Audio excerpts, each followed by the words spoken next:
قرآن کریم کو درست طریقے سے پڑھنا چاہیے اور اس سلسلے میں اپنے اندر بہتری لانے کی کوشش کرنی چاہیے۔ قرآن کریم کو درست طریقے سے پڑھنا یعنی اس کا حق ادا کرنا تحقیق کہلاتا ہے۔ پھر اس کے برعکس اگر قرآن کریم پڑھتے ہوئے اس میں غلطیاں ہوں تو اس کی دو شکلیں ہیں۔ کچھ غلطیاں ہوتی ہیں بڑی نمایاں اور واضح، ان کو لحن جلی کہتے ہیں۔ غلطیاں ہوتی ہیں کہ جو واضح اور نمایاں تو نہیں ہوتی، اور نہ ہی ان سے قرآن کریم کے ترجمہ اور معنی میں کوئی فرق پڑتا ہے، ان کو لحن خفی یعنی چھپی ہوئی غلطی سے تعبیر کرتے ہیں۔ قرآن کریم کو درست نہ پڑھنا، پڑھتے ہوئے اس میں غلطیاں کرنا، یہ لحن کہلاتا ہے۔ اس کی جو میں نے دو قسمیں ہیں وہ واضح کر دی۔ لحن جلی جو نمایاں غلطی ہوتی ہے اور جس کے کرنے سے قرآن کریم کا جو مفہوم اور معنی ہے وہ بدل جاتا ہے، اسے بچنا بہت ضروری ہے۔ اگر کسی میں یہ غلطیاں ہوں یعنی وہ پڑھتے ہوئے سمجھے کہ میرے اندر یہ کوتاہی ہے تو اس کو دور کرنے کی کوشش کرنی چاہیے۔ جھجک کا جو ہے نا شکار ہو کے یا جھجک کی وجہ سے اپنی اصلاح نہ کرے، یہ درست نہیں ہے۔ لحن جلی کی جو ہے نا غلطیوں کو ہم یوں کہہ سکتے ہیں کہ مخارج کی غلطیاں ہوتی ہیں۔ اب آگے اس کی 5 شکلیں قرآن کرام جو ہے وہ بیان کرتے ہیں۔ ایک حرف کی جگہ دوسرا حرف پڑھ دے، مثلا الصیف القریش مہد ایلاف قریش ایلافہم رحلۃ الشتاء والصیف۔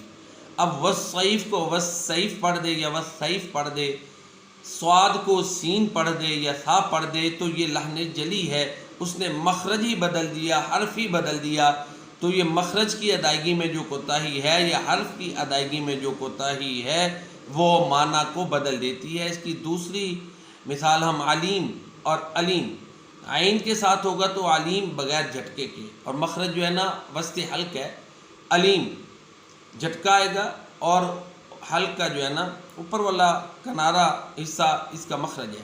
اب علیم کو علیم پڑھ دے یا علیم کو علیم پڑھ دے تو ترجمہ بدل جاتا ہے۔ عین کے ساتھ علیم کا مطلب ہے جاننے والا، جبکہ علیم کے ساتھ مطلب ہے دردناک، بدل جاتا ہے۔ اسی طرح جو پہلے میں نے مثال دی سین کے ساتھ سیف پڑھیں گے تو اس کا معنی تلوار ہے، سواد کے ساتھ جو ہے سیف پڑھیں گے تو موسم گرما کے معنی میں آ جائے گا، یعنی معنی تبدیل ہو جائے گا۔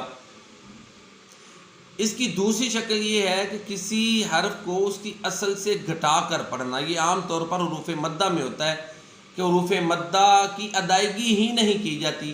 مثال کے طور پر ولا تقربا ہذہ الشجرہ، اب ولا تقربا کو ولا تقرب ہذہ الشجرہ مثال دے رہا ہوں نا، تو با کو لمبا نہ کرے تو الف ختم ہو جائے گا۔ الف ختم ہو گیا تو ظاہر ہے ولا تقربا یہ تثنیہ کا صیغہ ہے، جبکہ ولا تقربا کوئی صیغہ نہیں بنتا، کوئی لفظ نہیں بنتا۔ ولا تقرب یہ فعل نہیں کا پہلا صیغہ ہے، تو اس طرح یہ بھی معنی میں تبدیلی کا موجب بنتی ہے۔ یہ غلطی جو ہے یہ کوتاہی۔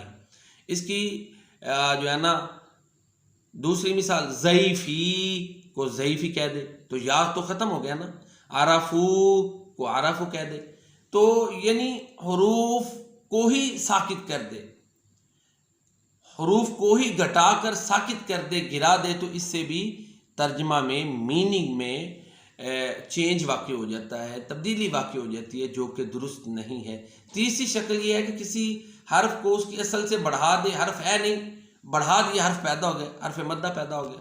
نعبدو کو نعبدو، ایاک نعبدو ہے تو کہہ دے ایاک نعبدو و ایاک نستعین۔ اب کاف کے بعد الف پیدا ہو گئی، دال کے بعد واو پیدا ہو گیا، نستعین میں تا کے بعد الف پیدا کر دیا، جبکہ حقیقت میں نہیں ہے۔ تو یہ بھی لحن جلی میں نمایاں غلطی میں آتا ہے، اور یہ غلطی وہ ہے جس سے جو ہے نا وہ ترجمہ میں فرق پڑ جاتا ہے۔ اس کی چوتھی مثال یا چوتھی شکل لحن جلی کی وہ یہ ہے کہ متحرک کی جگہ ساکن پڑھ دے اور ساکن کی جگہ متحرک پڑھ دے۔ ایک حرف ساکن ہے، اس کو مثلا ارسلنا ارسالنا پڑھ دے، لام پہ زبر ڈال دے تو یہ لحن جلی میں گا۔ ان امتا کچھ لوگ ان امتا پڑھتے ہیں، نون کے نیچے زید دے دیتے ہیں، تو یہ بھی لحن جلی ہے، یعنی ساکن کو متحرک کر دیا، متحرک کو ساکن کر دیا، تو یہ غلطی بھی ترجمے میں، ترجمۃ القرآن میں چینج اور تبدیلی کا موجب بنتی ہے۔ پانچویں شکل اللہ نے جلی کی، یعنی جو نمایاں غلطی لوگ کرتے ہیں پڑھتے ہوئے قرآن کریم، وہ ہے مشدد کو مخفف اور مخفف کو مشدد پڑھ دینا۔ عام طور پر یہ وہاں پر ہوتا ہے جہاں حروف مشددہ اکٹھے دو چار آ جائیں، تو وہاں پر یہ جو ہے نا، یہ عام طور پر جو ناظرہ پڑھنے والے ہوتے ہیں ان سے یہ کوتاہی ہو جاتی ہے۔ مثلا انا ربی کو انا ربی کہہ دے، تو یہ بھی اللہ نے جلی ہے، یہ نمایاں غلطی ہے۔ تو یہ محترم ناظرین کرام، قرآن کریم پڑھتے ہوئے عام طور پر جو لوگ غلطی کرتے ہیں، کوتاہی کرتے ہیں، اس کے حوالے سے نشاندہی کر رہا تھا کہ کچھ غلطیاں تو بڑی نمایاں ہوتی ہیں، ان کی 5 شکلیں وہ میں بیان کر چکا۔ کچھ غلطیاں ہوتی ہیں جو خفی ہوتی ہیں، چھپی ہوتی ہیں، ہلکی ہوتی ہیں۔ ان کی شکل یہ ہے کہ حروف جو پر کر کے پڑھنے ہیں، مفخم پڑھنے ہیں، ان کو جو ہے نا مرقق کر کے پڑھ دے۔ اللہ، مثلا قل هو اللہ احد، اس کو اب جو اللہ کا لام ہے، اس سے پہلے اگر زبریہ پیش ہو تو اس کو پر کر کے پڑھتے ہیں، موٹا کر کے پڑھتے ہیں، مفخم پڑھتے ہیں، اس پر تفخیم ہوگی قاریوں کی اصطلاح میں۔ تو اب اس کو یہ پڑھ دے، هو اللہ، عام لام، هو اللہ، یہ درست ہے، لیکن یہ پڑھ دے هو اللہ، تو یہ غلط ہو جائے گا، یہ لحن خفی میں آئے گا، یعنی اس کی جو صفت ہے تفخیم والی، اس کو اس نے ساکت کر دیا، یا مد جو ہے اس کے بارے میں دھیان نہ رکھے، کبھی مد کو 2 الف کے برابر لمبا کر دے، کبھی 3 کے برابر کر دے، کبھی مد کو کرے ہی نہ، تو یہ بھی درست نہیں ہے۔ مثلا انا ارسلنا نوحا الی قومہ ان انذر، اب انا اس پر بھی مد ہے، قومی ہی پر بھی مد ہے، تو کہیں مد کر دے کہیں نہ کرے، حروف مدہ کی غلطی نہیں، صرف مد کی غلطی۔ تو یہ بھی جو ہے نا لحن خفی کی شکل میں آتا ہے، اس سے جو ہے نا خوبصورتی میں فرق پڑتا ہے۔ تو را کو جب اس پر زبریہ پیش و موٹا کرنا، سرا سرا، اب اس کو سرا یہ پڑھ دے تو یہ لحن خفی میں آئے گا۔ مجھے امید ہے کہ انشاءاللہ العزیز اس سبق سے اور اس لیسن سے محترم ناظرین کرام کو کافی فائدہ ہوگا۔ جو لوگ ناظرہ پڑھنا چاہتے ہیں، آج کل طلباء میں بھی قرآن کریم کو لازم قرار دیا گیا ہے، اور مقصد بھی یہی ہے کہ قرآن کریم کی اصلاح، یعنی اپنی اصلاح کریں قرآن کریم پڑھتے ہوئے ہم، اور کوشش کریں کہ درست طریقے سے قرآن کریم کو پڑھیں۔ کئی دفعہ میں پہلے بھی عرض کر چکا ہوں کہ ہم جو ہے نا قرآن کریم سیکھنے میں جھجک کا جو ہے نا شکار ہو جاتے ہیں، سمجھتے ہیں کہ جی اگر ہم نے سیکھا تو لوگ کیا کہیں گے، یہ درست نہیں ہے۔ قرآن کریم کا انسان کو متعلم ہی رہنا چاہیے، اور یہ اس کی تلاوت عبادت ہے، اس کو درست طریقے سے پڑھنا لازم اور ضروری ہے، اور ہمیں اس کو سیکھنا چاہیے، یہ عبادت ہے۔